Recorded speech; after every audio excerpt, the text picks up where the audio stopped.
Hello hi नमस्ते YouTube channel history मंत्रा पर आप सभी का स्वागत है। दोस्तों, मध्यकाल इतिहास का वो दौर था जब मुख्य रूप से विदेशियों का भारत में आगमन हुआ। व्यापार के नए रास्ते खुले, विभिन्न संस्कृतियों का मिलाप हुआ। ये वो काल भी था जब प्रभुत्व स्थापित करने के लिए सर्वाधिक युद्ध हुए। ऐसा ही एक युद्ध था राजपूत राजा मेदिनी राय खंगार और मुगल साम्राज्य के संस्थापक बाबर के मध्य 1528 में हुआ चंदेरी का युद्ध। चंदेरी युद्ध परिणाम था भूतकाल में की गई गलती का, विश्वास के बदले मिली हुई धोखेबाजी का। ये वो युद्ध था जब राजा मेदिनी राय बाबर की आधुनिक युद्ध शैली के सामने असहाय हुए। इसी युद्ध के परिणाम स्वरूप एक दो नहीं तो 1500 क्षत्रानियों ने बच्चों के साथ जौहर की अग्नि में स्वयं को समर्पित कर दिया और बाबर को अंदर से दहला कर रख दिया। इस युद्ध में एक मित्र की विवशता थी कि वो अपने मित्र की सहायता न कर सका। चंदेरी मालवा राज्य की राजधानी था, जो भौगोलिक रूप से सुंदर ऊंचे पहाड़ों से सुरक्षित था। एक सुख समृद्ध शहर जो व्यापारिक दृष्टि से रेशम की आयात निर्यात का मुख्य मार्ग होने से महत्वपूर्ण था। राजा मेदिनी राय खंगार चंदेरी के शासक थे और मेवाड़ के राजा राणा सांगा के मानस पुत्र थे। 1527 में राणा सांगा और बाबर की मध्य हुआ खानवा युद्ध। मेदिनी राय खंगार जी ने राणा सांगा का उसमें साथ दिया था, परंतु युद्ध में राणा सांगा की हार हुई। बाबर ने इस युद्ध को एक धार्मिक रूप दिया था। वो बाबर ही था जिसने इस युद्ध से जिहाद की शुरुआत की। बाबर की क्रूरता की बात करें तो युद्ध विजय के पश्चात अपने दादा तैमूर की विजय प्रथा अनुसार हिंदू वीरों के शीश काटकर खोपड़ी का स्तंभ बना उस पर अपना ध्वज फहराया करता, जिससे विरोधियों के मन में भय बना रहे। परंतु युद्ध यही समाप्त नहीं हुआ था। बाबर उन सभी को घुटने पर लाना चाहता था जिन्होंने राणा सांगा को युद्ध में सहयोग किया। 27 जनवरी 1528 को बाबर अपनी पूर्ण सेना के साथ चंदेरी की ओर बढ़ रहा था। पहाड़ी पर तैनात मेदिनी राय का सैनिक हिम्मत सिंह यदि तुर्क सेना के आने का संकेत दे देता तो अनेक हिंदू शूरवीरों को शहीद न होना। अन्य राजपूत राजाओं को युद्ध में सहायता के लिए संदेश समय पर पहुंच जाते। यदि चंदेरी में यह विभीषण न होता तो राजपूतों की युद्ध नीतियों की पर्याप्त जानकारी बाबर को न मिल पाती।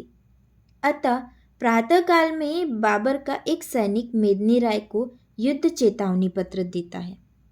उसमें लिखा होता है कि मेदिनी राय राणा सांगा की मित्रता छोड़ चंदेरी किला बाबर को सौंप दे और बाबर की गुलामी स्वीकार कर ले। इसके बदले में चंदेरी नरेश को शमशादाबाद का किला दिया जाएगा, जिसका सालाना लगान वो बाबर को पहुंचाएंगे।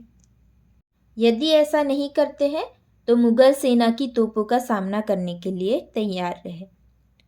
मेदिनी राय बाबर को उत्तर लिखते हैं कि तोपों का डर हमें ना दिखाओ। तुम्हारी तोपों जितनी आग तो हमारे हर हिंदू के खून में है। यदि खुद को इतना ही शौर्यवान समझते हो तो आओ और करो हमसे द्वंद्व युद्ध और जीत लो चंदेरी को, और नहीं तो हम युद्ध से डरते नहीं हैं। हम तैयार हैं अपनी मातृभूमि की रक्षा तुम जैसे लुटेरे से करने के लिए। यदि बाबर का इतिहास देखा जाए तो बाबर अफगानी तैमूर खां और मंगोलियन चंगेज खां के वंश से था।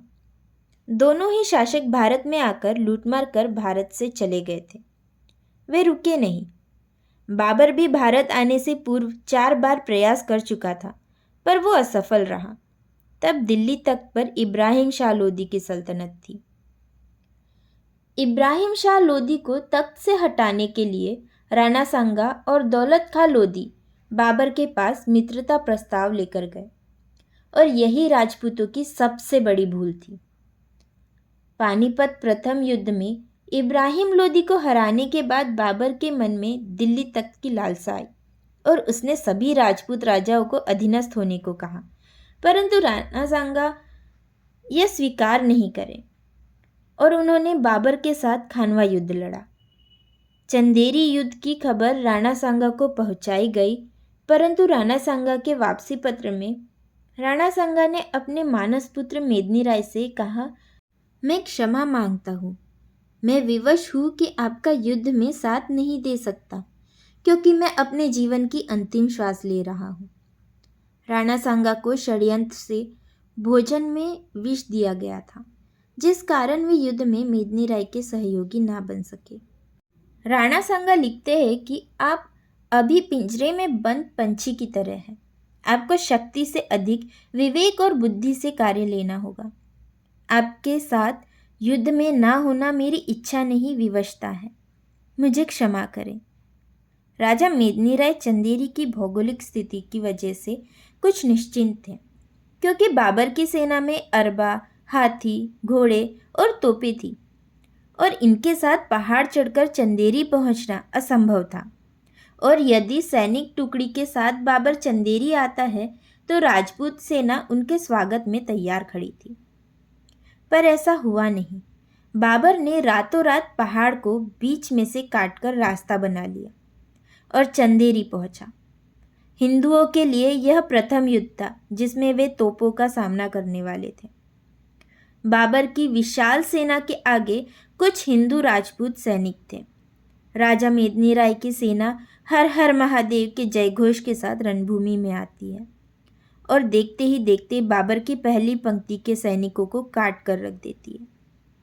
बाबर ने भयभीत हो अपने घुड़सवार सेना को पीछे कर दिया और बैलगाड़ियों पर लदी तोपों को आगे कर दिया। हिंदुओं की आधी सेना तुर्कों की चौगुनी सेना को समाप्त कर युद्ध के प्रथम दिन को विराम दे चुकी थी। पर बाबर ने युद्ध नियमों का उल्लंघन कर आधी रात को ही दुर्ग पर दोबारा हमला कर दिया। राजा मेदिनी राय जख्मी शरीर और थकी हुई सेना को लेकर बचाव के लिए रण में आते हैं और कुछ ही क्षणों में क्षति खाकर नीचे गिर जाते हैं। यह देख सेनापति नारायण उन्हें कंधे पर उठाकर महल ले जाते। बाबर इसे अपनी विजय समझ बैठता है। तुर्क सेना शहर में लूटमार शुरू कर देती है। बाबर अपनी विजय प्रथा अनुसार हिंदू शहीद वीरों के शीश काटकर नरसंहार की गणना करने लगा और शीश स्तंभ खड़ा कर उस पर तुर्क ध्वज फहरा दिया। मेदिनी राय होश में आकर गरज उठे, कहा कि धिक्कार है मुझ पर कि मेरे रहते चंदेरी में तुर्क ध्वज फहरा रहा है। राजा मेदिनी राय की पत्नी रानी मणिमाला धनुष उठा उस ध्वज को तीर से धराशायी कर देती है। तभी तुर्क सैनिक संधि प्रस्ताव लेकर महल आता है कि राजा खंगार जी हार स्वीकार करे और दुर्ग का समर्पण कर दे। रानी मणिमाला उत्तर देती है कि यदि संधि ही करनी थी तो हमारे इतने वीरों की बलि क्यों चढ़ाई। अब तो युद्ध होगा, अंतिम युद्ध। दोस्तों, आप अनुमान लगा सकते हैं कि महल से यदि रण में बने स्तंभ पर लगे ध्वज पर निशाना लगाया जा रहा है तो वह कितने सैनिकों के शीर्ष पर बनाया गया होगा। सभी हिंदू सैनिक दुर्ग का मुख्य द्वार खोल भूखे घायल शेर की तरह तुर्कों पर टूट पड़ते हैं। तुर्कों को काटते हुए सभी वीरगति को प्राप्त हुए।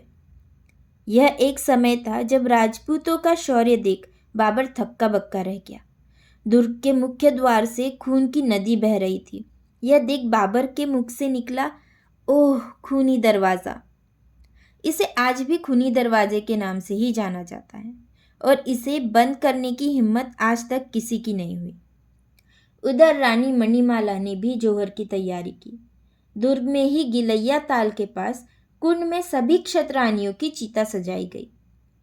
राजा मेदिनी राय अंतिम युद्ध पर जाते समय रानी मणिमाला से कहते हैं कि संभवतः यह हमारी अंतिम भेंट है। रानी मणिमाला उन्हें अपने कर्तव्य का पालन कर मातृभूमि के लिए अपनी अंतिम श्वास तक देने के लिए कहती है। और आप चिंता ना करें, हमारा संबंध आत्मा का है, आत्मा आत्मा से मिलने आ रही है। इस संवाद से यह स्पष्ट स्मरण होता है कि युद्ध का अंत अब सभी को ज्ञात हो चुका था। रानी मणिमाला जौहर कुंड के पास 1500 क्षत्ररानियों को संबोधित करते हुए कहती है, हमारी संस्कृति में आग और सुहाग का संबंध तो सदियों का है। जब तक नारी को ये संबंध ज्ञात है तो ऐसे हजारों बाबर भी अभिमान को क्षति नहीं पहुंचा सकते। और रानी मणिमाला के संकेत पर सभी क्षत्रानियां कुंड में कूद पड़ती है। इन चिताओं की अग्नि 15 कोस दूर तक देखी जा सकती थी। उनकी चीखों से दुर्ग दहक उठा था। जैसे ही बाबर को जौहर की सूचना मिलती है, वो घोड़े पर सवार हो शीघ्र ही दुर्ग पहुंचता है। और यह एक क्षण उसे राजपूत पुरुषार्थ ही नहीं तो राजपूत वीरांगनाओं की शक्ति से भी परिचित करवाता है। रानी मणिमाला का यह जौहर देश के सबसे बड़े जौहर में से एक है। अपने अग्नि से दहकते हुए शरीर के साथ वे एक तीर चलाती है जो गद्दार हिम्मत सिंह की आंख फोड़ते हुए बाबर की पगड़ी नीचे गिरा देता है। कुछ इतिहासकारों का मानना है जौहर में क्षत्रानियों के साथ बच्चे भी थे। बाकी बचे सैनिकों ने बाबर की गुलामी स्वीकार न करके महल में सामूहिक आत्महत्या एक दूसरे की हत्या करके किया। युद्ध के अंत तक बाबर इतनी दहशत में था कि उसने विजय उत्सव मनाना भी ज़रूरी नहीं समझा और चंदेरी का किला अपने एक सूबेदार को देकर वहाँ से रवाना हुआ। अपनी आत्मकथा बाबरनामा में बाबर लिखता है कि पता नहीं कैसे पर युद्ध के आधे घंटे के भीतर ही महल का ऊपरी हिस्सा धराशायी हो गया। दोस्तों, यह युद्ध कथा आपको अच्छी लगी हो तो प्लीज़ लाइक, शेयर और सब्सक्राइब करना ना भूलें और हमें कमेंट करके आपकी राय ज़रूर बताएं। Thank you.